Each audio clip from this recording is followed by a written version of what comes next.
Hello everyone, Peter Bom again for Australian Motorcycle News with an update from what happened today on Friday in Phillip Island on the Australian Motorcycle GP. Lots of action, some surprises, but let's first start with a little bit of explanation about the racetrack.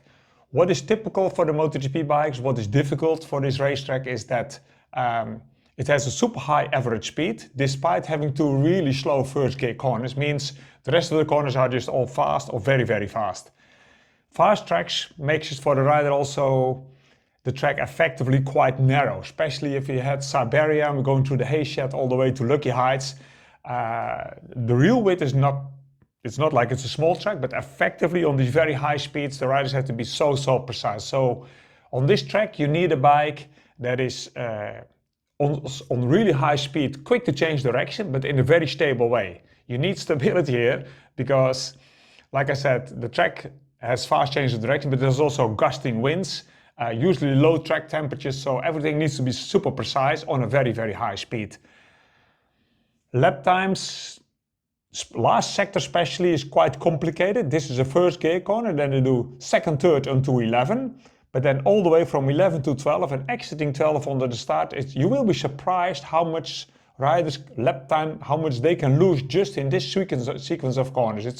It's technically quite a difficult thing, where to start accelerating, where to turn in, where to open again, because exiting turn 12, the track goes slightly up, you don't really see the exit, has a lot in common with Aragon actually.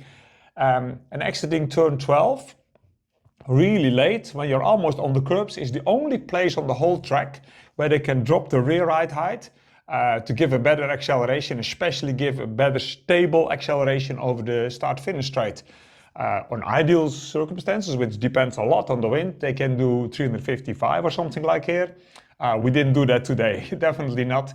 That's because the wind was in the wrong direction and the cold temperatures. But very funny, we didn't do the super top speed, but the lap record was already smashed to pieces today, which is down to, I think over 1 year ago, they resurfaced the track.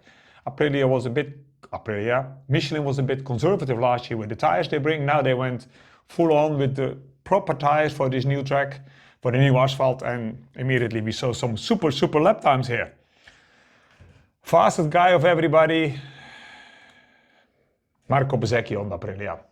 We saw 2 weeks ago in Mandalika that he was on Friday 0.4 faster than everybody else. He wasn't on Saturday, which for me is still a mind-blowing thing to do in MotoGP.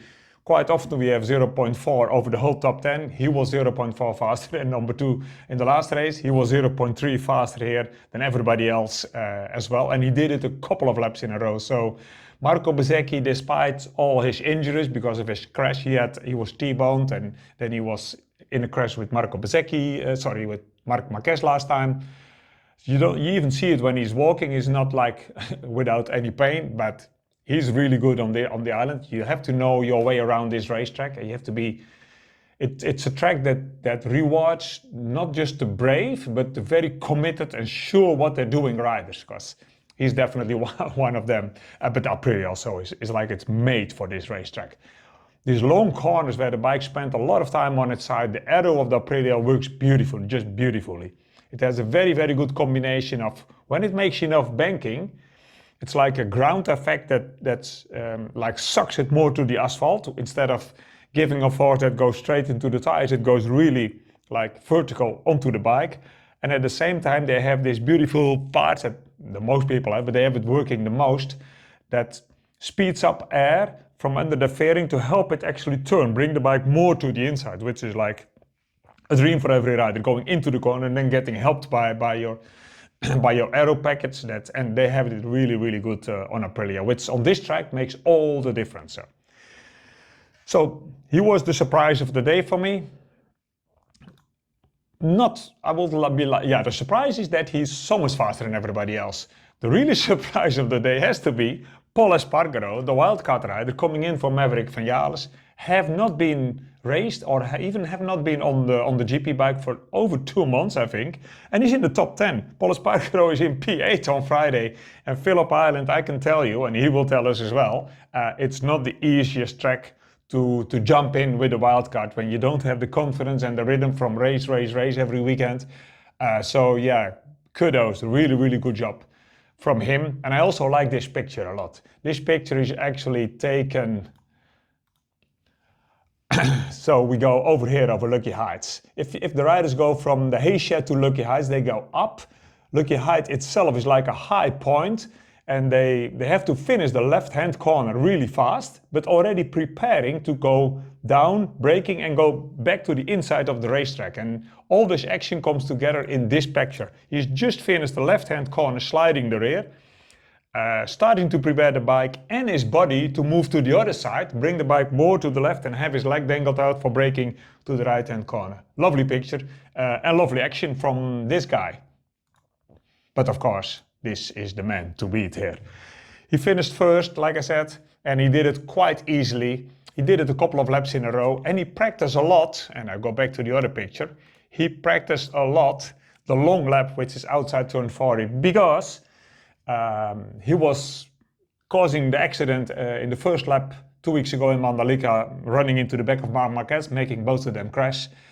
Since it's a second time in the season that he's guilty of doing this, he gets a double long lap penalty in this race. So on Sunday he has to do the long lap twice.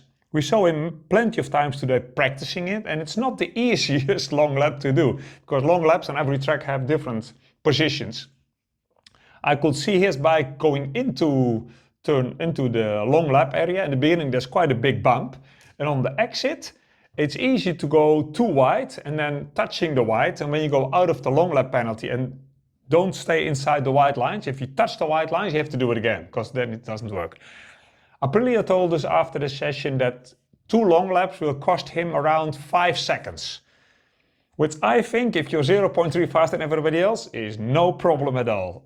It will be astoningly, and it's only Friday, but when Marco Bezzecchi gets his shit together, even another step for tomorrow, then I don't rule it out that he could win a race or at least be on the podium with doing 2 long laps. But a lot will happen between now and the race on Sunday.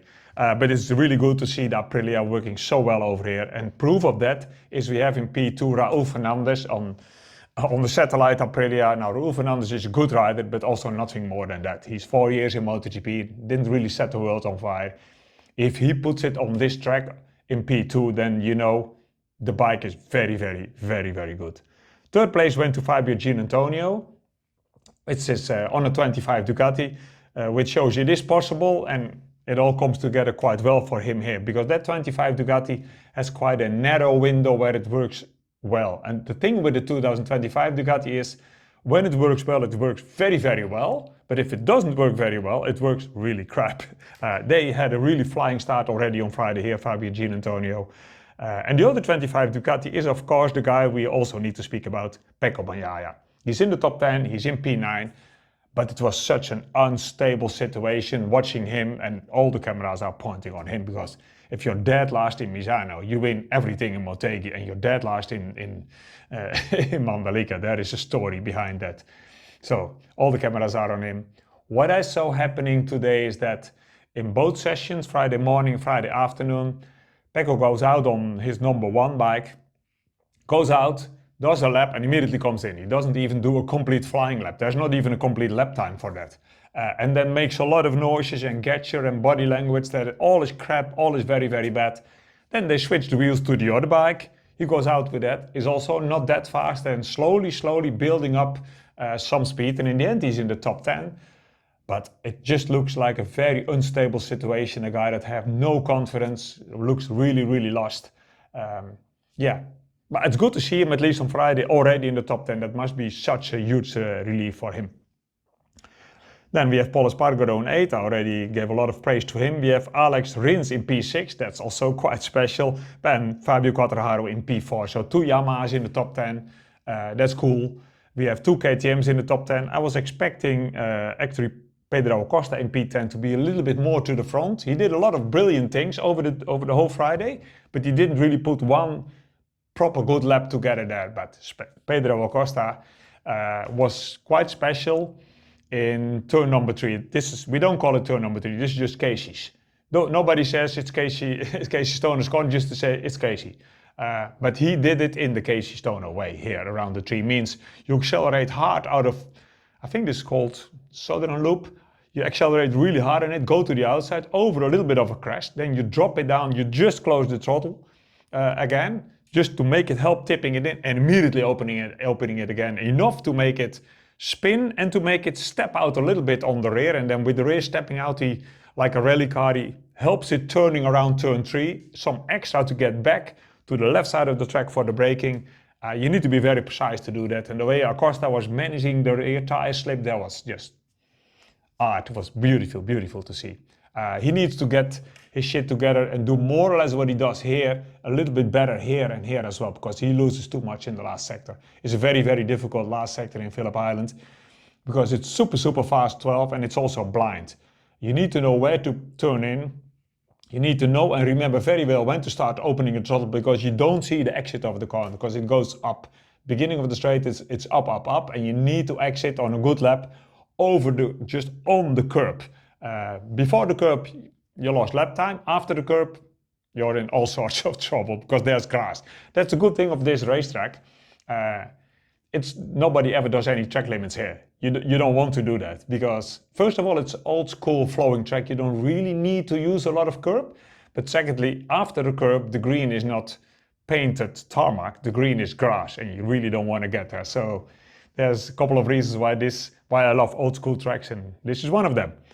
What else did we get on Friday here in Phillip Island? Well, we had in the Moto3 Joel Kelso P5, Jacob Roulstone in P11, so plain sailing. A really good Friday for our Moto3 Aussies.